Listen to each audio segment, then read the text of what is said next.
Series of popular science films. History. Fact or fiction. This film contains material from the new chronology of Fomenko-Nosovsky. The makers of the film express their thanks to Fomenko and Nosovsky. He who controls the past controls the future. George Orwell, 1984. The central book of Christianity, the Bible, contains many secrets. One of them is the construction of Jerusalem, described in the Old Testament in the books of Ezra and Nehemiah.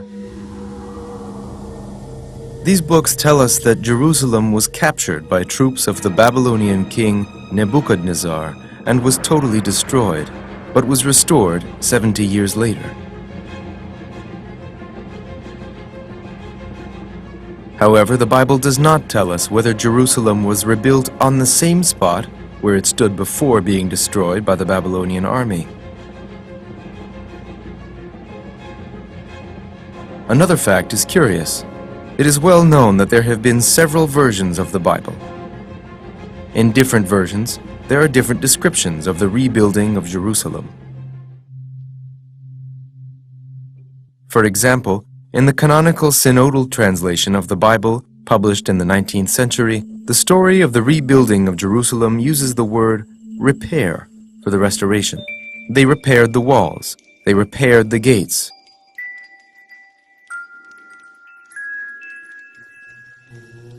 Yet in older versions of the Bible, published in the 16th century, they use the word create or build.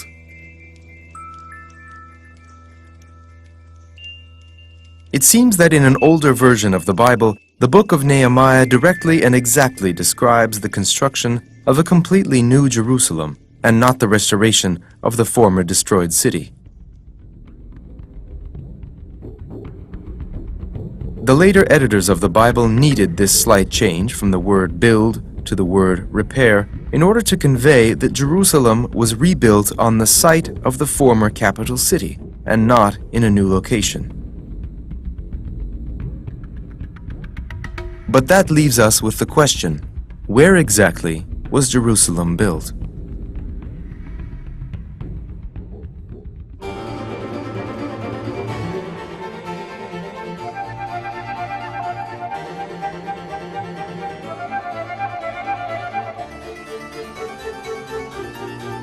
The Moscow Kremlin.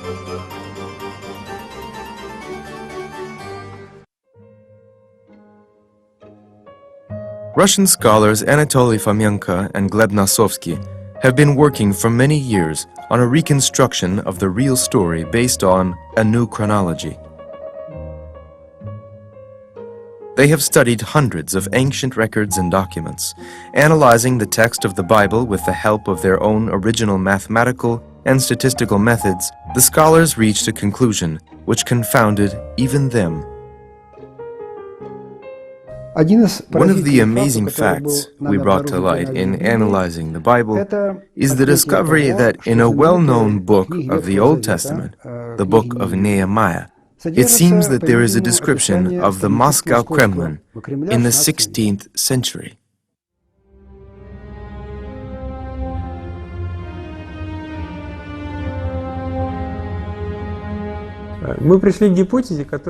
This hypothesis from the very beginning dumbfounded even us.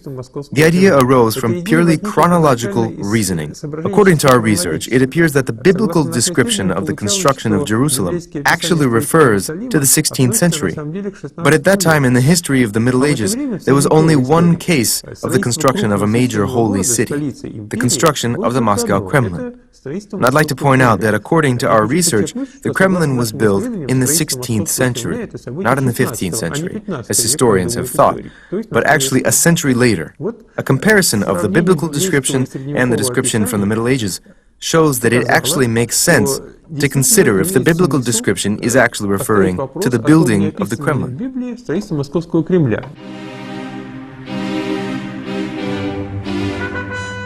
Part 1. When was Moscow built?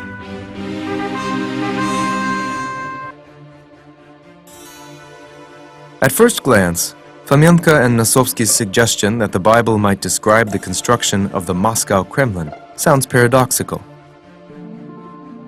Indeed, It is generally considered that the building of Jerusalem, as described in the book of Nehemiah, occurred long before the birth of Christ, more than 2,000 years ago. What does that have to do with the building of the Kremlin? And why did these scholars conclude that the ancient fortress was built in the 16th century and not the 15th?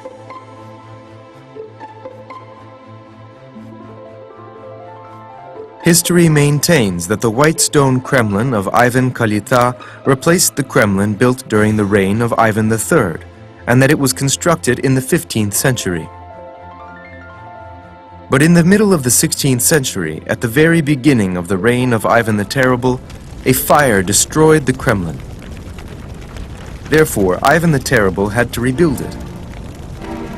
But the authors of the new chronology absolutely disagree.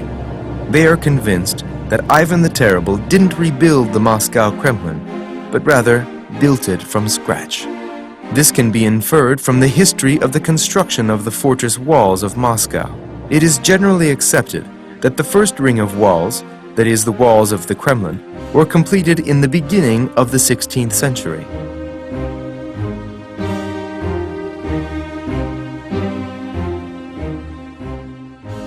The construction of the second ring of fortress walls, called Kitai-Gorod, was completed only by the year 1600. This fact deserves special attention, because for a city there is nothing more important than its defensive fortifications, even more so for a capital. According to the generally accepted historical version, it would seem that in the 15th century, both the builders of Moscow and the leaders of the government didn't understand to what degree it was necessary to build several rows of fortress walls. Wars were sweeping the countryside. Moscow had been attacked by the Crimean Khans, but Muscovites had to wait 100 years before they finally built a second fortress wall. And the third wall, Belygorod, was only built in the beginning of the 17th century. It seems that the Russian rulers needed 200 years to strengthen the defenses of their city to the standards of military technology of the time. Yet in Constantinople, for example, they already had the exact same plan of 3 rings of walls. It is logical to suppose that in Moscow, the construction was carried out according to the same rules. Without such defenses, the Moscow Kremlin would have been easy prey for an enemy, but we know that in the 16th and 17th centuries, it was never attacked. There is one other curious fact. Sigismund von Herberstein, an Austrian diplomat, wrote a book called Notes on Muscovite Affairs. Baron Herberstein visited Russia twice, in 1517 and in 1529. In his book, he described in great detail his travels in Moscow and even included a detailed plan of the Moscow Kremlin. However, there doesn't seem to be any similarity between his plan and the appearance of the actual Kremlin. Anyone who has seen the Moscow Kremlin will see that the number of towers, gates, and cathedrals depicted in the plan don't match. The outer appearance also has nothing in common with reality. The only similarity is the depiction of the city at the confluence of 2 rivers. But according to the accepted timeline, by the time of Herberstein's travels, the construction of the Kremlin was already complete. Why then didn't the Austrian diplomat depict the Kremlin as it was, but instead some other fortress? Unfortunately, historians don't have a good answer to this question. It is thought that he simply drew a generalized plan. However, the authors of the new chronology don't see anything strange. Herberstein simply couldn't draw a correct plan of the Moscow Kremlin because at the time of his travels, it hadn't been built yet. At best, it was still being built, but hadn't yet reached its finished appearance.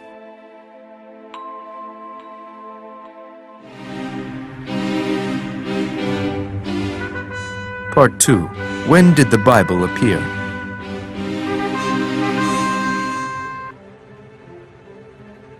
It is generally accepted that the Bible was written more than 2,000 years ago.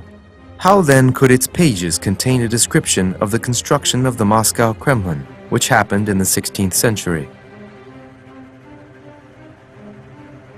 Some historians suggest that the architect merely took the description of ancient Jerusalem from the book of Nehemiah as a model and built the Moscow fortress according to the biblical description.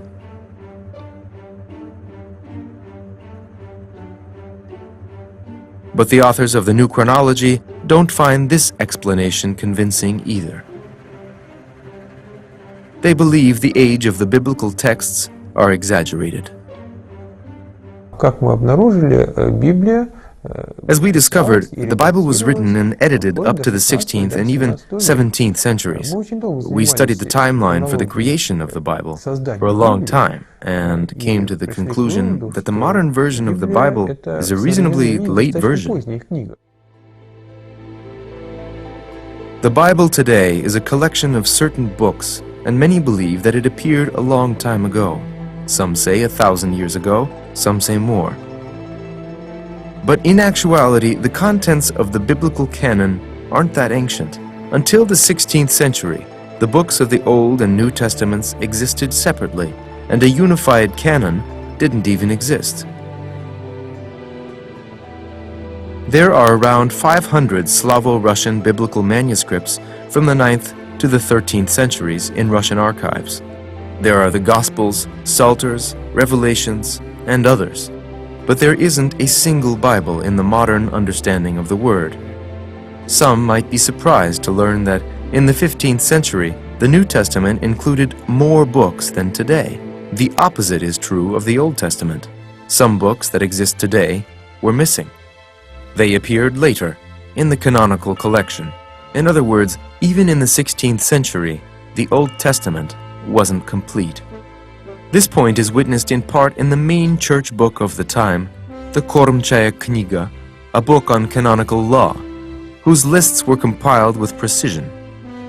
The first printed Bible only appeared in Russia in 1581. This was the well-known Ostrog Bible of Ivan Fyodorov. In fact, in the foreword to his publication, the Russian printer wrote that he experienced more difficulty in the search for incomplete biblical books. So, in dating the appearance of the first Russian canonical Bible, it is only possible to say with certainty the 16th century. In other Orthodox communities, the canonical Bible appeared even later. For example, it appeared in Greece 300 years after the Bible of Ivan Fyodorov in the 19th century. As for Europe, the Catholic Church recognized the biblical canon only in 1545 at the Council of Trent. This means that the Latin canonical Bible also appeared in the 16th century. Traditional history doesn't have an exact logical explanation for the late unification of the disparate biblical texts into a common canon. There also isn't a clear explanation for the absence in the 16th century of the books of Chronicles, Judith, and Maccabees from the Old Testament. There was no book of Ezra and no book of Nehemiah. It follows that if in the 16th century there was no book of Nehemiah in the Old Testament, then the builders of the Moscow Kremlin couldn't have used it as a model.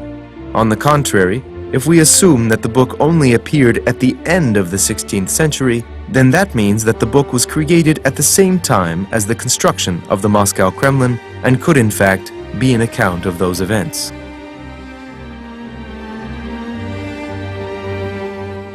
This event is well known in biblical history. There has been a great deal of research and inquiry about it, and it is important to many people today because the idea that the Second Jerusalem described in the Bible is actually Moscow in the 16th century is not an insignificant point, but rather a very serious fact. And it changes a great deal, not only in our perception of the history of Moscow, but of the history of the Bible in general, especially the Old Testament. We will now follow the travels of the biblical Nehemiah and, using concrete examples, examine how amazingly similar the Moscow Kremlin is to the Jerusalem of the Old Testament. We will use the text of the book of Nehemiah, taken not from one Bible, but from three, from different years of publication. In fact, the biblical texts were not simply rewritten and republished, but from publication to publication, they were thoroughly edited and changed. Therefore, a comparison of different texts will make our investigation more precise. The first text is from the Ostrog Bible, published in 1581 by the publisher Ivan Fyodorov by order of Duke Konstantin Ostrogsky. The second Bible is a reprinted publication of the Elizabeth Bible, which was published by command of Yelizaveta Petrovna in 1751. And finally, we will examine the most recognizable version for a modern reader, the Russian Bible, also known by the name the Russian Synodal Bible, which appeared in 1876. Part 3. Towers and Gates.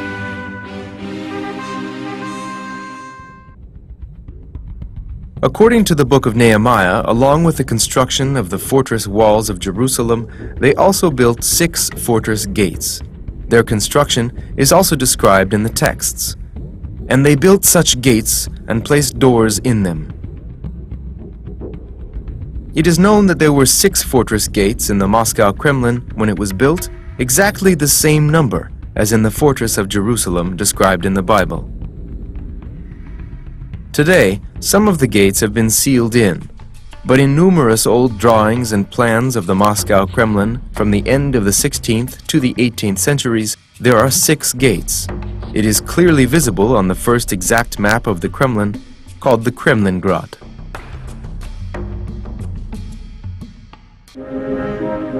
The Sheep, or Spassky Tower. The first gates that come to mind from the Bible are the sheep gates, or herd gates. These gates refer to the Spassky gates of the Moscow Kremlin. In several places in the Bible, they are called the Jerusalem gates. The Spassky gates were also called the Jerusalem gates because they exited onto Jerusalem, another name for the cathedral of Vasily the Blessed, or St. Basil's Cathedral. This is noted on several engravings, one of which is on display in the Museum of New Jerusalem in Istra, outside of Moscow. Through these gates on Palm Sunday, the Patriarch would perform the symbolic procession on a foal to the Moscow Jerusalem, the majestic Pokrovsky Cathedral.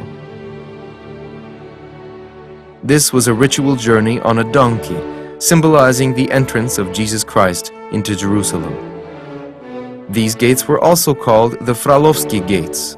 It's possible that not far from the Spassky gates, there used to be a church of Saint Floris. It is well known that Saints Floris and Lauris are the patron saints of horses and horned cattle. That is why cathedrals in their honor were built near places with many animals. On old plans of the Kremlin, rows of shopping stalls across from the Spassky gates and next to the Pokrovsky Cathedral are labeled as shops where hides of various animals are sold. And the bank of the Moscow River at this point, across from the Kremlin, is known to this day as Ovchinikovskaya, so the Spassky gates could easily be called either Sheep Gates or Jerusalem Gates. The Fish or Konstantin Yeleninsky Gates. After the Sheep Gates, the Bible speaks of the Fish Gates. They perfectly correspond to the Konstantin Yeleninsky Tower. This tower gets its name from the church of Saints Constantine and Yelena, equal in stature to the apostles, built not far away in the Tainitsky garden of the Kremlin. Until 1917, this church was an ordinary parish temple. In 1928, the Bolsheviks destroyed the church.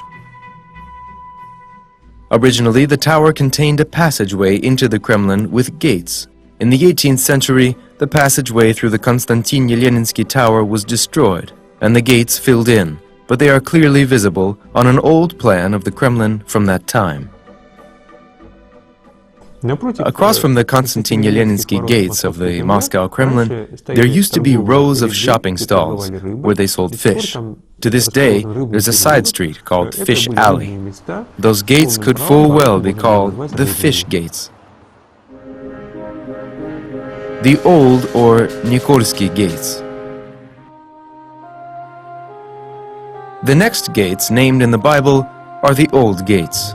They refer to the Nikolsky Gates. Moving along the walls of the Moscow Kremlin from the Spassky Gates along Red Square, to the right we arrive at these gates.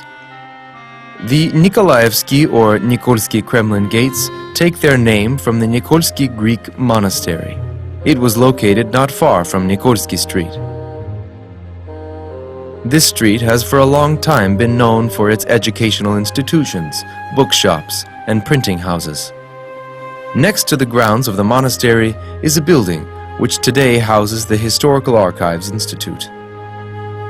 But in the 16th century, it contained a printing house and the synodal print shop. This is where Ivan Fyodorov printed the first Russian book. The Nikolsky Monastery was also called the Nikola the Elder Monastery. Thus, the full name of the Nikolsky Gates matches the biblical name.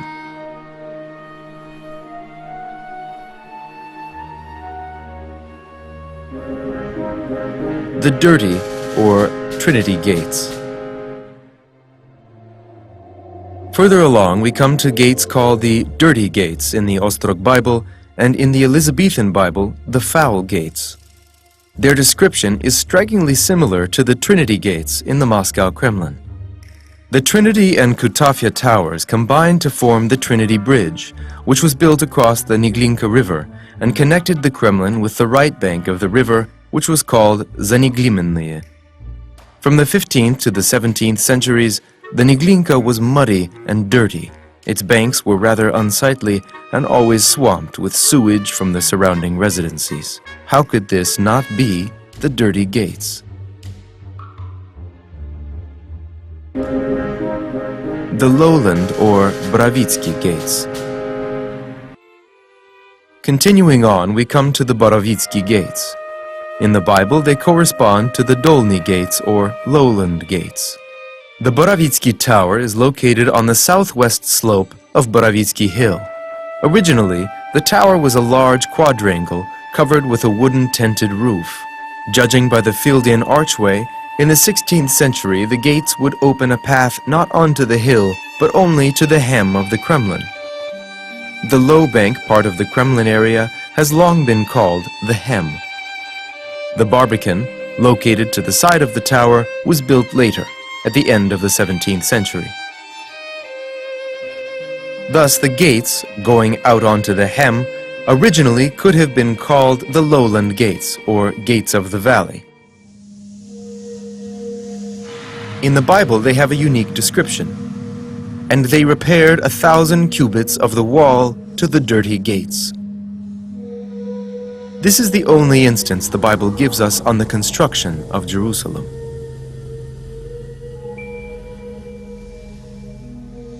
The Bible's author used a unit of measurement called a cubit.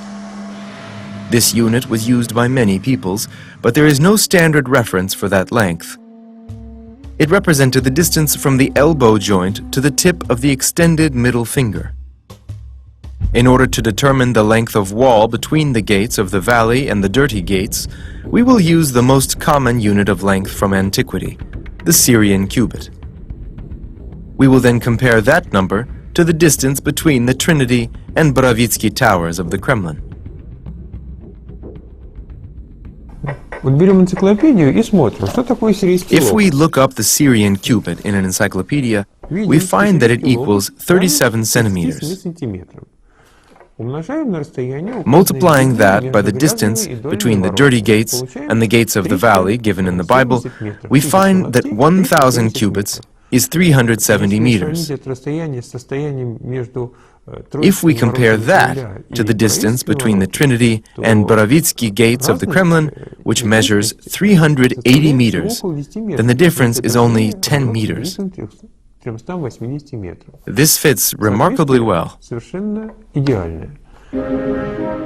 Gates of the Fountain, or Tainitsky Gates. The last mention of gates in the Bible refers to the construction of the gates of the fountain.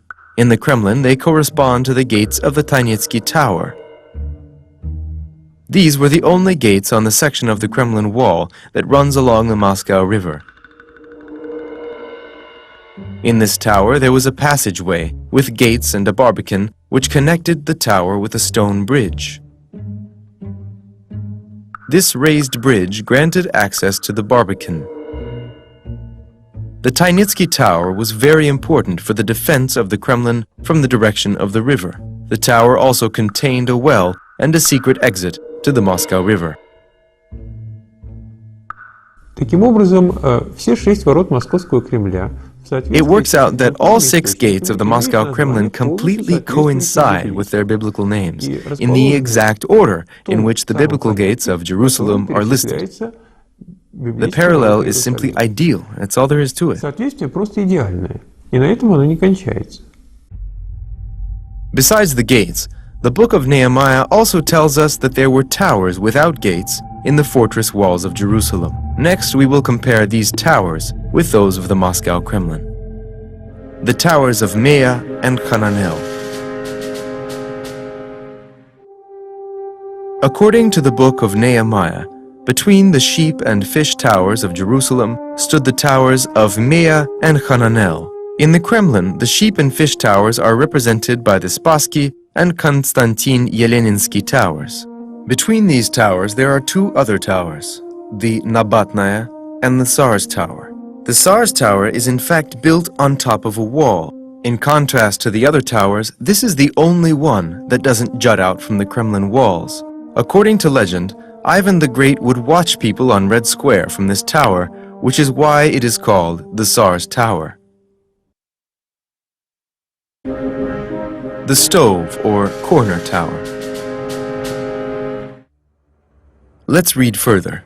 Between the old gates and another pair of gates, the Bible tells us of another tower. In the book of Nehemiah, it is called the Stove Tower. Looking at the Kremlin, the old gates in our case are the Nikolsky gates, and the pair of others are the Trinity and Borovitsky towers, located in one wall. Between the Nikolsky and Borovitsky gates is the corner Arsenal Tower. At first glance, there is nothing to connect the names Stove and Corner Towers. However, in many old buildings, a structure at a corner wasn't called corner, uglovoy in modern Russian, but rather kol, ugolny. Therefore, it isn't out of the question to assume that the biblical author, having heard the name of the tower, simply mixed up the stress, and instead of the word ugolnaya, corner, it became ugolnaya, coal. And as coal is associated with stoves, the tower came to be known as the Stove Tower. It is interesting to note that in the description of the construction of Jerusalem in the book of Nehemiah, they mentioned only these 3 towers without gates. Looking at the Moscow Kremlin, it doesn't seem strange. Indeed, it is thus described: the mightiest fortress tower and 2 other towers located across from the Pokrovsky Cathedral, towers from which one can see Red Square, where all of the main events of Moscow in the Middle Ages happened.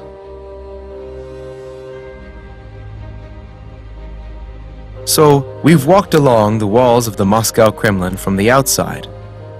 Now let's go inside and continue the journey of the biblical Nehemiah.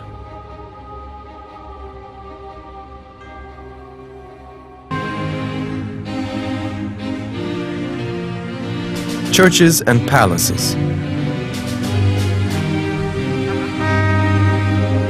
The city of David.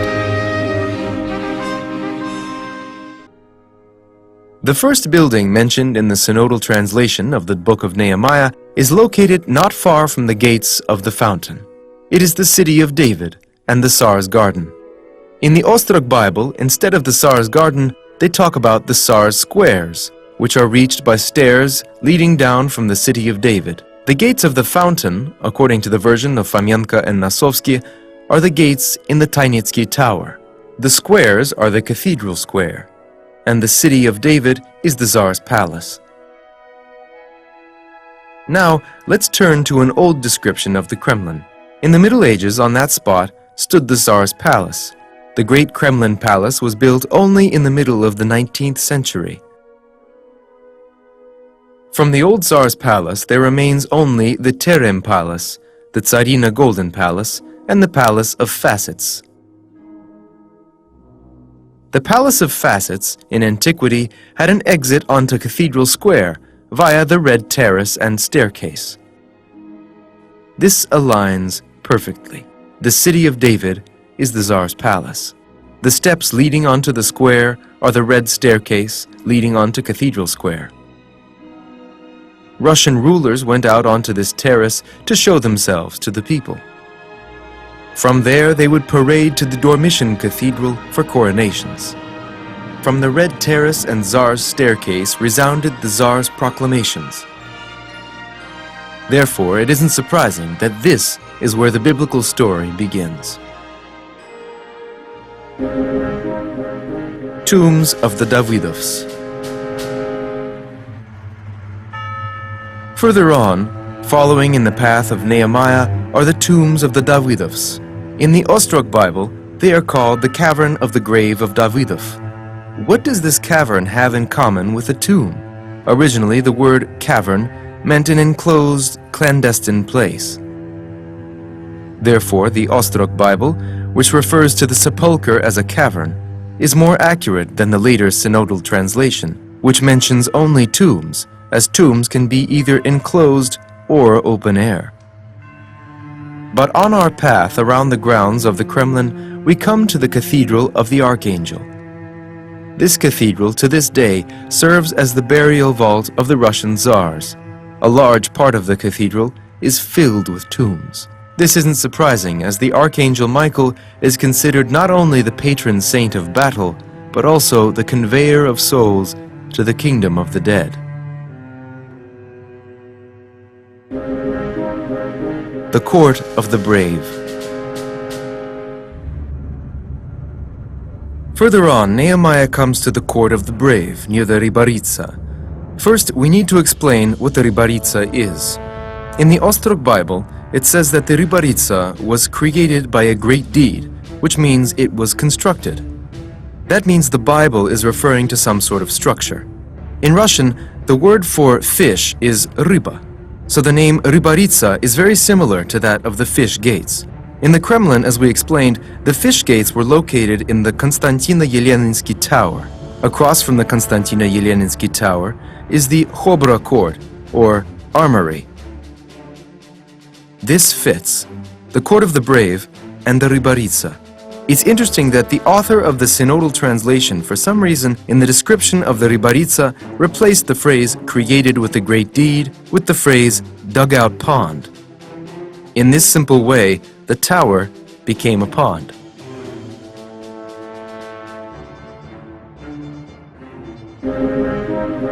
The Armory on the corner. Approaching the next point along the journey of Nehemiah, we again find that the Bible was rewritten and added to. Judge for yourself. In the Ostrog Bible, Nehemiah comes to a place opposite an entrance to the strongest corner. But in the synodal translation, it is described differently, opposite an escapement to the arms in the corner. In both descriptions, there is reference to a corner. But in the synodal translation, there is mention of arms, but not in the Ostrog Bible. Continuing on from the Ribaritsa, that is from the Konstantino-Yeleninsky Tower along the Kremlin walls, past the Nikolsky Tower, we come to a corner and approach the great corner arsenal tower of the Kremlin. As we already said, this is the most massive Kremlin tower, sinking under its own weight deep into the ground. And it would be fair to call the most massive tower the strongest corner. But what about the arms from the synodal translation? This is exactly where the Kremlin armory was once located, once again an exact match. But the armory was only built in 1701 by order of Peter I. In the 16th century, there wasn't an armory here. Therefore, it isn't mentioned in the Ostrog Bible. Obviously, the biblical author in the 16th century would describe the place as it was at the time. But then why did someone add the word arms to the synodal translation?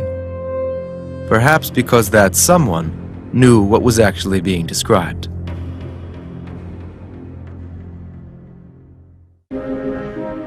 Home of the great priest.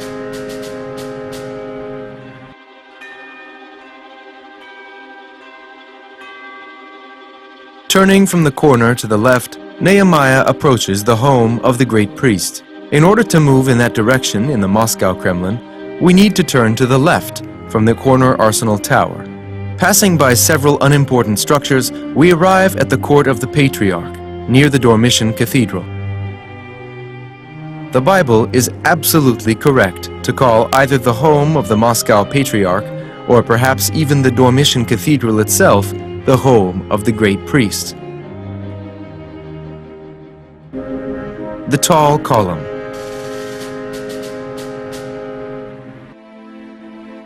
We will now return to the point from which we started our journey around the Moscow Kremlin to Cathedral Square. The last structure on the path of Nehemiah is a tall column near the Tsar's palace. The Tsar's palace and Cathedral Square sit on a hill, but the biblical author arrives even to an incline and even to a corner. What column is located near the Tsar's palace in the Kremlin? It is, of course, the bell tower of Ivan the Great.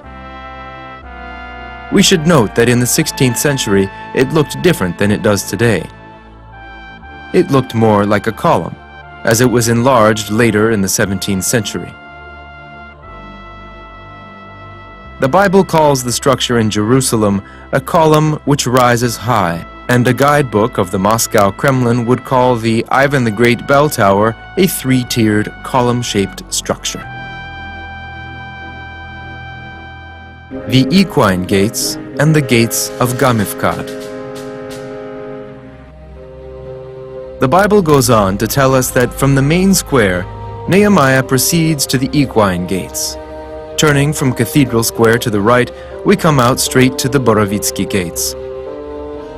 Today, the armory is located there, but earlier there was a special yard for horses. This is already the second mention of the Borovitsky gates in the book of Nehemiah, and once again, it matches perfectly. Not only the Borovitsky gates, but also the Trinity gates are mentioned twice. At the end of his journey, Nehemiah ends up at the gates of Gamifkad, or the doors of judgment. And the Trinity gates of the Kremlin could also be called not only the dirty gates, but even the gates of judgment, because near them, to the left, stood the judgment palace. With this biblical description, the Jerusalem fortress ends.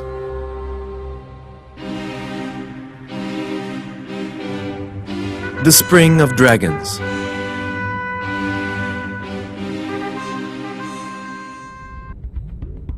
What have we missed moving around the Kremlin, following the described path of Nehemiah around Jerusalem? We skipped only those buildings which appeared in the Kremlin much later than the 16th century, that is, in the 18th and even 19th centuries. The names and locations of all the ancient structures listed in the Bible completely match with similar structures of the Moscow Kremlin. Even the description of the countryside around Jerusalem, as described in the book of Nehemiah, is similar to the landscape around the Kremlin. Можно сказать, в драконовом источнике тоже очень интересный Let's look at момент. the Spring of Dragons.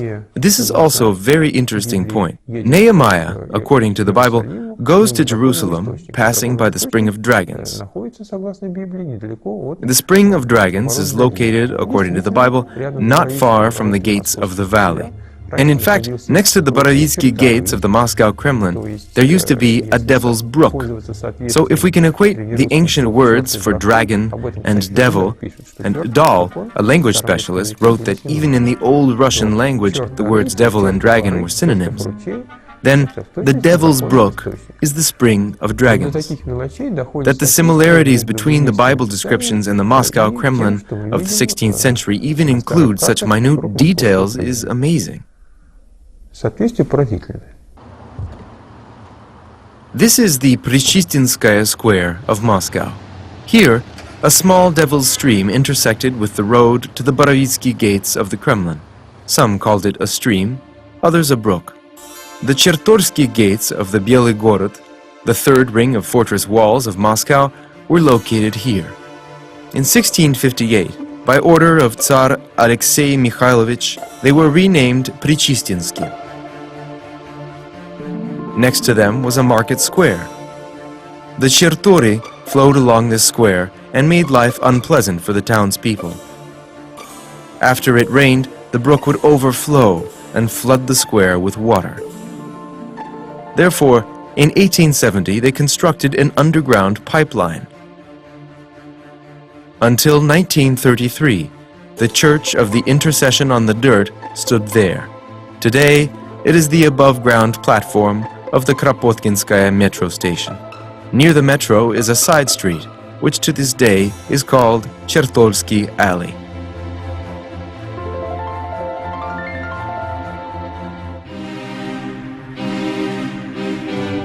Jerusalem in the snow.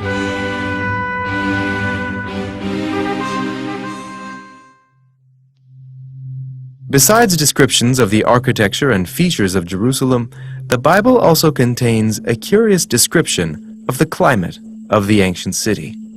We'll turn our attention now to another book of the Old Testament, the first book of Ezra, in which the reconstruction of Jerusalem is also described. In part, the book describes how the inhabitants of Jerusalem were called to gather in the city's squares. Here we again see that the text of the Bible was constantly being edited and changed from edition to edition. Here is how the event is described in the Ostrog Bible. And all the people of Judea and Benjamin gathered in Jerusalem in the 9th month, on the 20th day of the month. Acknowledge your sins before God in winter. It was the time of snow, and it was too strong to stand in it.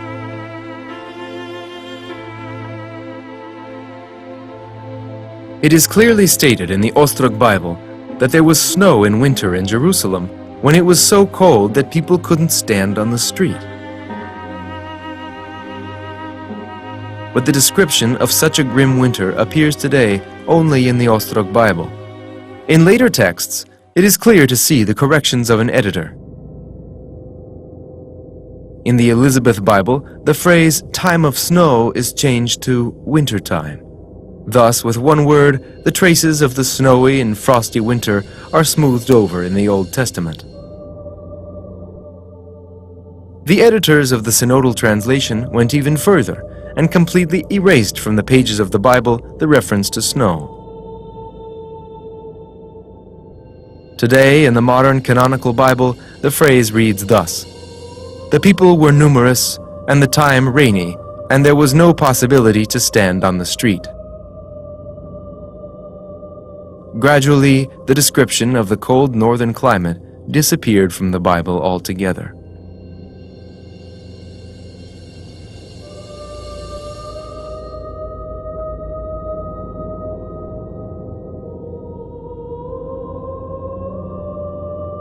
В каноническом переводе говорится о том, что начался дождь. In the canonical translation, it says that it started to rain, and that scared the soldiers standing there. They started to murmur that they should disperse. This seems strange, as rain wouldn't be enough to scare soldiers experienced in battle. Moreover, in Palestine, where would such a strong rain come from? It is a hot, dry place, a scorching desert. Конечно, описание Of course, the description of the old text of Nehemiah, where it talks of snow and bitter cold, categorically contradicts the climatic conditions of modern Palestine and Israel. And of course, in order to minimize the contradiction, they made those changes.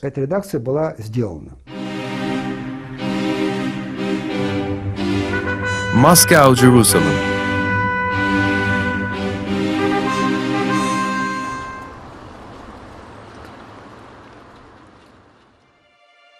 And so we've compared the Kremlin with the description of Jerusalem from the book of Nehemiah, and we've seen that the version presented by the authors of the new chronology looks very convincing, albeit paradoxical.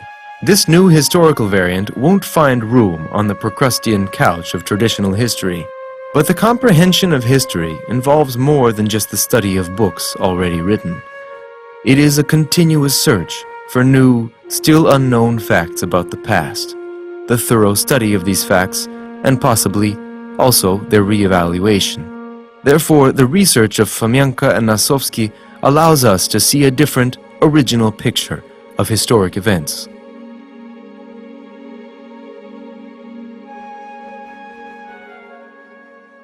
Эта картина, конечно, является пока предположительной. This picture, of course, is still suppositional. We're putting it forth as a hypothesis, but it does conform to the biblical descriptions, and I'll say again, it isn't just fiction that appeared out of nowhere. It is our attempt to explain, purely formally, our chronological conclusion, based on the biblical descriptions of the destruction and rebuilding of Jerusalem. It refers to the 16th century. Они относятся в 16 век. Nonetheless, to a modern person, especially to a religious person, it might be difficult to accept this historical version. If the book of Nehemiah, in speaking about Jerusalem, is in fact speaking about the Moscow Kremlin, then why didn't the biblical author say that he was talking about Moscow, about the Russian capital? Why was it necessary to confuse things? Не нужно думать, что кто-то специально маскировал. There is no reason to think that someone intentionally masked the text of Nehemiah in order to make it unrecognizable. It was written by people who use their own language, their own symbols, and their own specifics. The book is an original chronicle written in the 16th century. The events are real enough, but it stands to reason that they are described in their own language, with specific names for the towers and for the people involved in the construction. It is likely that not only in the 16th century, but also later, it was understood by citizens of the Russian capital, as well as foreigners, that the book of Nehemiah was describing the construction of the Kremlin. It was even clear on the title page of the first printed Moscow Bible, published in 1663 by order of Tsar Alexei Mikhailovich. In the center of the page was a drawing of a plan of Moscow. Above the drawing is written, rise up, Jerusalem." It is amazing that this is written for some reason backwards, as a mirror image. Perhaps they were hiding from the non-initiated? It seems that this is directly naming Moscow as Jerusalem. But Ivan Zabelin, a 19th century Russian historian, wrote in his book A History of the City of Moscow that it was called Jerusalem thanks to the Germans who came to Moscow. There is no other capital from the Middle Ages that can even compare to the Moscow Kremlin. And of course, such a feat of construction amazed many at the time. The admiration, the delight, the feelings it raised in people were reflected in the Bible. There is nothing surprising in the fact that such a major event found its way into the Bible.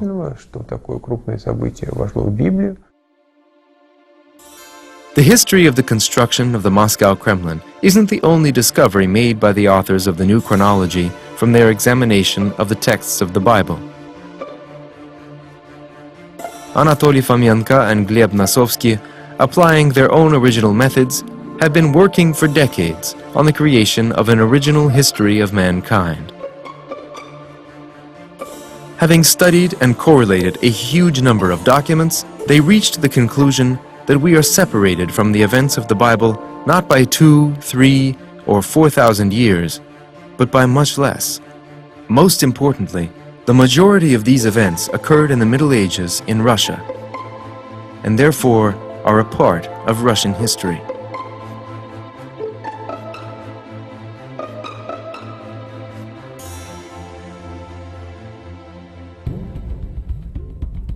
It fell to Anatoly Fomenko and Gleb Nosovsky to undertake a complete reconstruction of the events of world history, which called for a new, correct timeline.